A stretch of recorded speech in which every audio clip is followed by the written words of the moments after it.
మూర్ఖుల నోరు ఎలా మోయించడం దేవుని చిత్తం. ఎలా మోయించాలి మూర్ఖుల నోరు?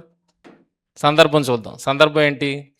అన్ని జనులు మిమ్మల్ని ఏ విషయంలో దుర్మార్గులను దూషింతురో ఆ విషయంలో వారు మీ సత్క్రియలను చూచి వాటిని బట్టి దర్శన దినమున దేవుని మహింపరిచినట్లు వారి మధ్యను మంచి ప్రవర్తన గలవారై ఉండవలనని మిమ్మల్ని బ్రతిమాలుకొనుచున్నాను. మనుషులు నియమించు ప్రతి కట్టడకు ప్రభు నిమిత్తమే లోబడి ఉండుడి, అందరినీ సన్మానించుడి, సహోదరులను ప్రేమించుడి, దేవునికి భయపడుడి, రాజును సన్మానించుడి. ఇది 12-13 వచనాలు. మనం క్వశ్చన్ వేసుకున్నది 15వ వచనం. 15వ వచనంలో మూర్ఖుల నోరు మూర్ఖుల నోరు మూయుట దేవుని చిత్తము. ఎలా మూయించాలి మూర్ఖుల నోరు? పైన సందర్భంలో ఇది కనబడుతుంది. ఇది కనబడుతుంది. ఎలా మూయించాలి? మూర్ఖుల నోరు ఎలా మూయించాలి? ఏమైనా సందర్భాలు గుర్తొస్తున్నాయా? మూర్ఖుల నోరు మూయించిన సందర్భాలు ఏమైనా బైబిల్లో నుండి? యేసుక్రీస్తు వారి కాలంలో యేసుక్రీస్తు వారికి ఎదురుపడ్డవి ఏమైనా? ఇక్కడ చూడండి ఏముంది? రాజులను సన్మానించుడి, తర్వాత మనుషులు నియమించు ప్రతి కట్టడను ప్రభు నిమిత్తం లోబడి ఉండుడి, మంచి ప్రవర్తన గలవారే ఉండుడి, తర్వాత మీ సత్క్రియలను చూచి. అన్నీ పాజిటివ్ విషయాలే కనబడుతున్నాయి కదండి.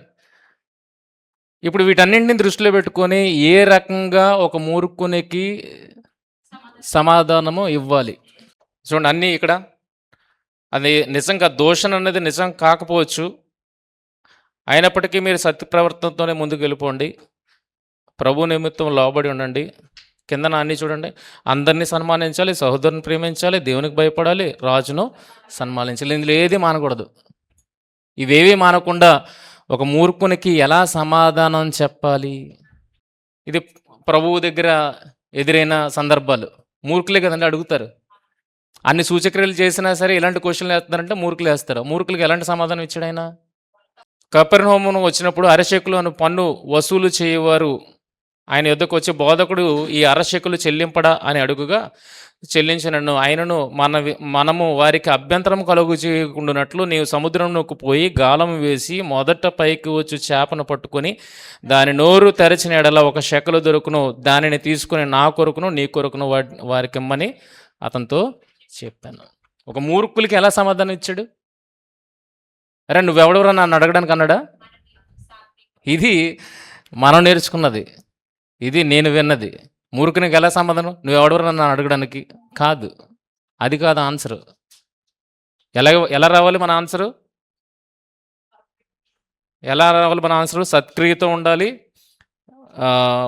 ఇంకా లోబడిన వారంగా ఉండాలి, ప్రతి కట్టడికి లోబడిన వారంగా ఉండాలి, అందరినీ సన్మానించాలి, సహోదరుని ప్రేమించాలి, దేవునికి భయపడాలి, రాజుని సన్మానించాలి. ఇవి అన్నీ దృష్టిలో పెట్టుకొని ఇప్పుడు ఎదుటోడికి సమాధానం ఇవ్వాలి. ఇది ప్రభు వారు ఇస్తున్న సమాధానాలు. చూడండి, ఎదుటోడు మూర్ఖుడే కానీ ఆడితో వాదనకి దిగలేదు. ఏం చేశాడు? అరశేకులు కట్టేశాడు. తర్వాత కిందని చూడగలిగితే పన్ను విషయంలో కైసరుకు పన్నిచ్చుట న్యాయమా కాదా? మాతో చెప్పుమని అడుగుటకు హేరోదీయులు కూడా తమ శిష్యులను ఆయన వద్దకు పంపిరి. యేసు వారి చెడుతనం మెరిగి, వేషధారులరా నన్నెందుకు శోధించుతున్నారు? పన్ను రూక ఒకటి నాకు చూపమని వారితో చెప్పగా వారు ఆయన యుద్ధకు 1 దెనారము తెచ్చిరి. అప్పుడు ఆయన ఆ రూపము పైవ్రాతి ఎవరమని వారిని అడుగుగా వారు కైసరు అనిరి. అందుకు ఆయన అలాగైతే కైసరుకు దేవుని చెల్లించుడని వారితో చెప్పాను. ఎలా ఇచ్చాడు ఆన్సరు? ఒక మూర్ఖుడికి కార్యము చేయకుండా నోటి మాట ఇవ్వలేదు. అర్థమవుతుందా? కనుక ఒక కండిషన్స్కి లోబడుతూ మనం మా ఎదుటికి మూర్ఖుడు వచ్చాడు అనుకోండి, వాడికి ఎలాంటి సమాధానం ఇవ్వాలి? కండిషన్స్కి లోబడుతూ ఇవ్వాలి. కండిషన్స్ ఏంటి? అందరినీ సన్మానించాలి, సహోదరులను ప్రేమించాలి, దేవునికి భయపడాలి, రాజులని సన్మానించాలి. ఇవన్నీ కండిషన్స్. ఈ కండిషన్స్కి లోబడే నీ దగ్గరికి మూర్ఖుడు వచ్చి ప్రశ్న అడిగాడు అనుకోండి, అప్పుడు వాడికి ఎలాగవ్వాలి సమాధానం? ప్రభు ఇచ్చినట్టుగా ఇవ్వాలి. నోటి మాటతో కాదు, చేతి బలంతో కూడా కాదు. చేతి బలం అంటే చేసుకోవడం కాదు. ఎలాగివ్వాలి? సాత్వికంతో వాడికి సమాధానం ఇచ్చినట్టుగా మనం ఉండాలి. చూడండి 2:15 ప్రశ్న 2:23లో చూడగలిగితే ప్రభు అయిన యేసు మూర్ఖులకు ఎలా సమాధానం ఇచ్చాడు?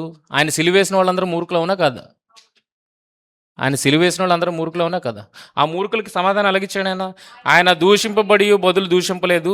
ఆయన శ్రమ పట్టబడి బెదిరింపగా న్యాయముగా తీర్పు తీర్చి దేవునికి తను తానే అప్పగించుకున్నావు. దేవా నువ్వే చూసుకో అని అన్నాడు. ఈయన చూసుకున్నాడా? పగ తీర్చుకున్నట్టు మీ పని కాదు, నా పని. కనుక యేసుక్రీస్తు వారు ఏమన్నాడు? దూషణకు బదులు దూషింపలేదు. ఎలా ఇచ్చాడు మూర్ఖులకు సమాధానం? మూర్ఖులకు సమాధానం ఎలాగిచ్చాడు? ఇక్కడికి వస్తాం. మూర్ఖునికి సమాధానం ఎలాగిచ్చాడు? ఆయన సిలువ మీద ఇచ్చాడు. సిలువ మీద ఆయన మూర్ఖులకు సమాధానాన్ని ఇచ్చాడు. ఇప్పటివరకు మనకు అర్థమైంది కదా, కండిషన్స్కి లోబడి మూర్ఖుడికి సమాధానం ఇవ్వాలని. ఇప్పుడు దీన్ని ఎలా అర్థం చేసుకోవాలి? దీనికి మీరు ఎలా సమాధానం ఇస్తారు? సామెతలు 26:4-5 వచనాలు చూడండి. 4లో ఉంది, 5లో ఉంది. ఉమ్, ఉమ్.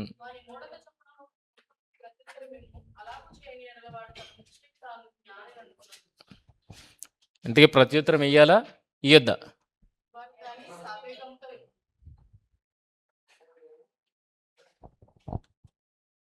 చూడండి, ఇక్కడ మొదట ఇవ్వద్దని చెప్పి తర్వాత ఇవ్వమని చెప్పడం లోని అంతరార్థం. ఎలా విడగొట్టాలి ఈ చిక్కుముడిని?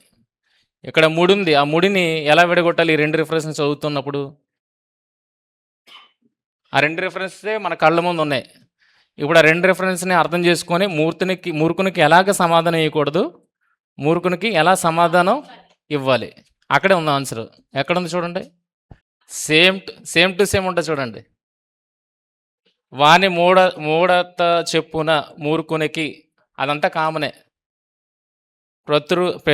ప్రత్యుత్తరం ఇయ్యక ఇయ్యమంటున్నాడమ్మా, కింద చెయ్యమండం ఇయ్యమండమే. ఇంకా కరెక్ట్గా పాయింట్ తిరగలండి. ఆ వచనాల్లోనే ఉంది ఆన్సర్. ఇప్పటివరకు మీరు నేర్చుకున్నది మూర్ఖునికి ఎలాగ నోరు మోయించాలన్నది దేవుని చిత్తం అని మనం నేర్చుకున్న దాన్ని ఇక్కడ అప్లై చేయండి. కండిషన్స్కు లోబడి ఎదుటివాడికి మీరు సమాధానం ఇవ్వాలి. ఎలాగా? మాటతో కాదు, ప్రవర్తనతో సమాధానం ఇవ్వాలని అర్థమైంది కదా. ఇప్పుడు చూడండి ఇక్కడ. అయితే ఎలాగివ్వాలి? అక్కడే ఉంది. దాన్ని మీరు పట్టుకోవాలనే ఇక్కడ మిగిలిన భావం అంతా మనం నేర్చేసుకున్నాం.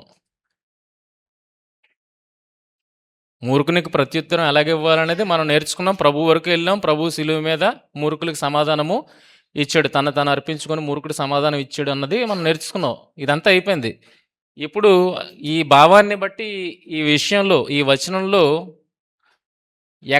ఎలా ఇయ్యొద్దు అన్నాడు, ఎలా ఇయ్యమన్నాడు చెప్పండి. ఈ వచనంలోనే ఉంది. ఒక మూర్ఖుని నువ్వెందుకు పోలుతావు? నువ్వు జ్ఞానివి కదా, నువ్వు జ్ఞానివి. ఒక మూర్ఖుని నువ్వు ఎలా పోలుతావు? ఎప్పుడు పోలుతావు? వాడు మూర్ఖుడని తెలుసు, నీ మీద దుర్భాషలాడుతున్నాడని తెలుసు. ఇప్పుడు నువ్వు కూడా ఆళ్ళగా బిహేవ్ చేసావు అనుకో, ఎప్పుడు పోలుతాం? ఆడ అలాగా నోటి మాటతో మనం దూషిస్తున్నాడు, మనం కూడా దూషించడానికి స్టార్ట్ అయిపోయి అనుకోండి, అప్పుడు మనం ఎవరిని పోలుతాం? వానిని పోలుతాం. అంటే ఆ రకంగా వాడితో మాట్లాడకూడదు. వాడితో ఎలా మాట్లాడాలి?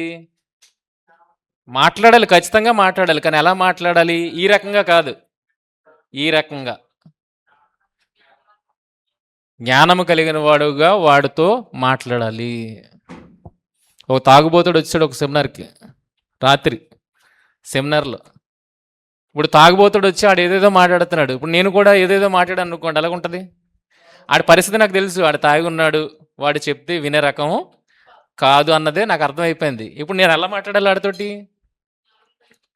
నేను తాగిన వాళ్ళ మాట్లాడాలా? నేను తాగినోళ్ళ మాట్లాడలేదు. వాడు తాగినోడు అన్న విషయం నాకు అర్థమైపోయింది. వాడు చెప్పిన ప్రతి మాటకి నేను ఊకొట్టాను. ఓకే ఓకే అని మెల్లిగా అన్ని బయటికి తీసుకెళ్ళిపోయాను. ఎలా మాట్లాడాలి? మనం అలా మాట్లాడకూడదు. వాళ్ళ మాట్లాడితే వాడిని పోలిన వాడు అయిపోతావు. నువ్వు జ్ఞానవంతుడు కదా. నువ్వు జ్ఞానవంతుడు అయినప్పుడు ఎలా మాట్లాడాలి? తగ్గించుకోవాలి. ఆడి కండిషన్ మనకు అర్థమవుతుంది. ఆ కండిషన్లో మనం ఉన్నప్పుడు మనం చెప్పింది ఏది వినడు. కనుక వాడి మాటలే రైటు అన్నట్టుగా వాడిని ఒప్పించి మన పనిని మనము చేయించాలి. ఆ రోజు అలాగే బయటికి తీసుకెళ్ళాను. లేకపోతే సెమినార్కి వచ్చి పెద్ద గొడవ చేస్తున్నాడు అక్కడ మంచిర్యాల సెమినార్లో. కనుక ఎలా ఇవ్వాలి ముందు నేర్చేసుకున్నాం మనం అంతా. చూడండి, పదాల్లో మ్యాజిక్ ఉన్నది, అది కనుక్కోండి మొదట. ఇక్కడే అంటున్నాను, అందుకే ఇక్కడే ఉంది సమాధానం. నువ్వు ఎప్పుడు పోలుతావు? అది ఇప్పుడు ఇప్పుడు చెప్పేస్తాం. ముందు కనుక్కోమని చెప్తున్నాను నేను. పదాలలో ఉన్న మ్యాజిక్ని కనుక్కోండి. ఇది కనుక్కుంటే దీనికి ఆన్సర్ వచ్చేస్తుంది. అది కనుక్కోనంత వరకు దీనికి ఆన్సర్ ఎలాగా ఇవ్వాలో తెలియదు మనకి. అర్థమవుతుందా? సో చూడండి, 4వ వచనం, ప్రత్యుత్తరం ఇయ్యక ఉండాలి.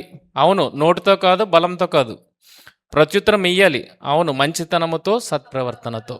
కింద ప్రభు ఆ మూర్ఖుల మాటలకు మాటకు మాట సమాధానం ఇవ్వలేదు. ఆయన మంచి ప్రవర్తనతో సిలువుపై తాను అర్పించుకుని వారికి సమాధానము ఇచ్చారు. ఆ ప్రకారము ప్రభువు వారి నోళ్లను మూయించాడు. ఇప్పుడు మనాల మూయించాలి నోళ్ళు. నువ్వెంత అని అనాలా? లేదు, నువ్వెంత అని అనాల్సిన అవసరం లేదు. నువ్వేంటో చూపెట్టి ఆ సమాధానాన్ని వాడికి ఇస్తే వాడి నోరు మూతపడుతుంది. గనక ఎలాగెళ్ళమన్నాడు?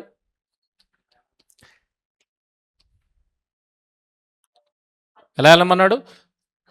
ఏ విషయంలో దూషించరో నిజం కాదు, అయినప్పటికీ మన సత్ప్రవర్తనను చూచి వాడు దేవుని మహింపరచాలి. ఆ రకంగా ఉండాలి. మనుషులు నియమించి ప్రతి కట్టడుగు ప్రభువు నిమిత్తం లోబడాలి. అందరినీ సన్మానించాలి, సహోదరులను ప్రేమించాలి, దేవునికి భయపడాలి, రాజుని సన్మానం. ఈ కండిషన్స్ బేస్ అయ్యే నువ్వు వాడికి సమాధానము చెప్పాలి. అంతేగాని ఇంకేదో రకంగా ఆడికి సమాధానం ఇస్తే ఆడు వినే రకము కాదు. అర్థమవుతుందా? అక్కడే ఉంటుంది సంబంధం, ఎక్కడికి వెళ్ళిపోవసలేదు.